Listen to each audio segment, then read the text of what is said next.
And I wanted to try to appeal to the sisters that are in the audience when thinking about the point of excellence. And one of the things that these guys are incredible. I've been like, whoo, okay. But one of the things that we were talking about when we were putting this class together is, what does excellence mean for a woman?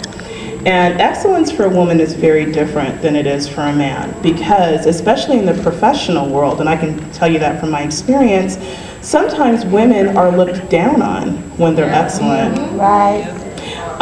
People have really interesting names for women that are excellent on the job. They call them sharks. They call them aggressive, undateable. And that's a reality of the world that we live in. And I think that what I want to try to get us sisters to understand is that it is our responsibility as women to be excellent just like Jesus was excellent. We don't have an excuse because we're women and because of society's stigma on women that are excellent to not be excellent in all we do. I mean, there are some sisters that are sitting and not trying to do better. You know, there are opportunities that they can take educationally that they're not going for. There are professional opportunities that are sitting right in front of them that they have the God-given talents to go after, and they don't, because they don't want to be labeled as that overly aggressive, overly successful, undateable woman. Keeping it real. So I think that what we have to look at, and it's something that I've definitely had to look at too, is Jesus' humility. Jesus was the Son of God who was a part of God, but he came to this earth very humble as a man to walk amongst the people and to treat them as equals, and he calls us his brothers, and he in his very nature was God, and he was still excellent.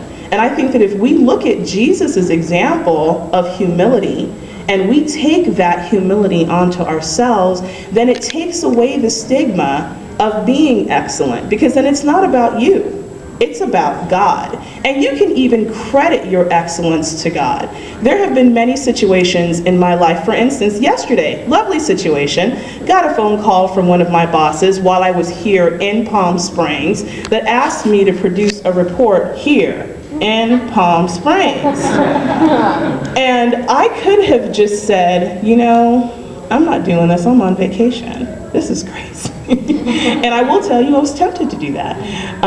But I thought about it, I was like, what would Jesus do in this situation? It's not like this work doesn't need to be done, it does need to be done.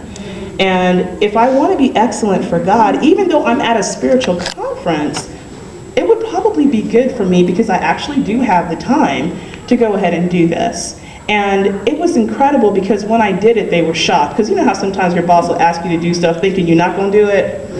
And I did it anyway, and I sent it off, and you know, the girls were good. They brought me back notes and food to keep me, you know, fed and watered. But, you know,